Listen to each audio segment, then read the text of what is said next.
गरिमा होती है, सदन में जो कार्य होता है, सदन में जो बहस होता है, सदन में जो वाद विवाद होता है, सदन में जो चर्चा परिचर्चा होता है, उन पर कार्रवाई होना ही चाहिए। सरकार को जो भी विषय माननीय सदस्य जो भी मामला उठाते हैं, चाहे पानी को लेकर हो, बिजली को लेकर हो, स्वास्थ्य को लेकर हो, अवैध खनन को लेकर हो, बालू कोयला, जो भी मामला आता है उसमें जांच की टीम को एक बार जाकर रिपोर्ट करने के लिए भेजे और कार्रवाई किया जाए, तभी सदन की सार्थकता रहेगी। आदिवासियों की संख्या घट रही क्या, इस पर भी एक सवाल उठ रहे हैं। देखिए, निसंदेह जैसा कि अनुमान है, क्योंकि एग्जैक्ट डेटा नहीं है अभी तो, लेकिन अनुमान है कि संख्या में ना सही प्रतिशत में गिरावट आई है। और निसंदेह जो प्रतिशत में जो गिरावट आ रही है वो चिंता का विषय है इस राज्य के लिए, आदिवासी अस्मिता के लिए, आदिवासी पहचान के लिए। परिसीमन होना चाहिए कि नहीं, परिसीमन होना चाहिए। देखिए, जनसंख्या के जो चूंकि 1971 का परिसीमन से ही चल रहा है लोकसभा और विधानसभा, मेरे हिसाब से परिसीमन होना चाहिए।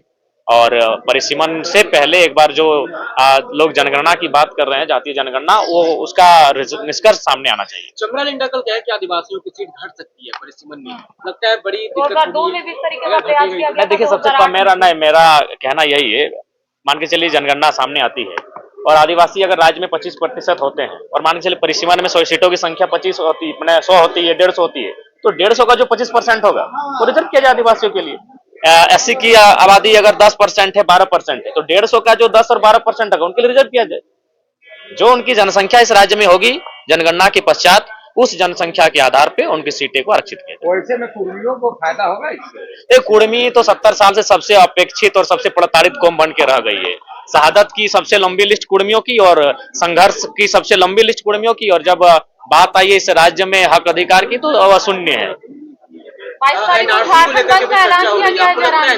देखिए, हमारे लिए 1932 का खतियान एनआरसी से भारी है, 1932 के खतियान पर ही चर्चा होनी चाहिए। 22 तारीख को झारखंड बंद का ऐलान किया गया आदिवासी। निसंदेह, मैंने कल भी कहा था, जब किसी की अस्मिता पे संकट आता है तो वो आंदोलन के लिए बाध्य होते हैं, और निसंदेह कोई भी कौम रहे वो आंदोलन तो करेगी अगर अस्मिता पे सवाल आएगा तो। धन्यवाद, शुक्रिया।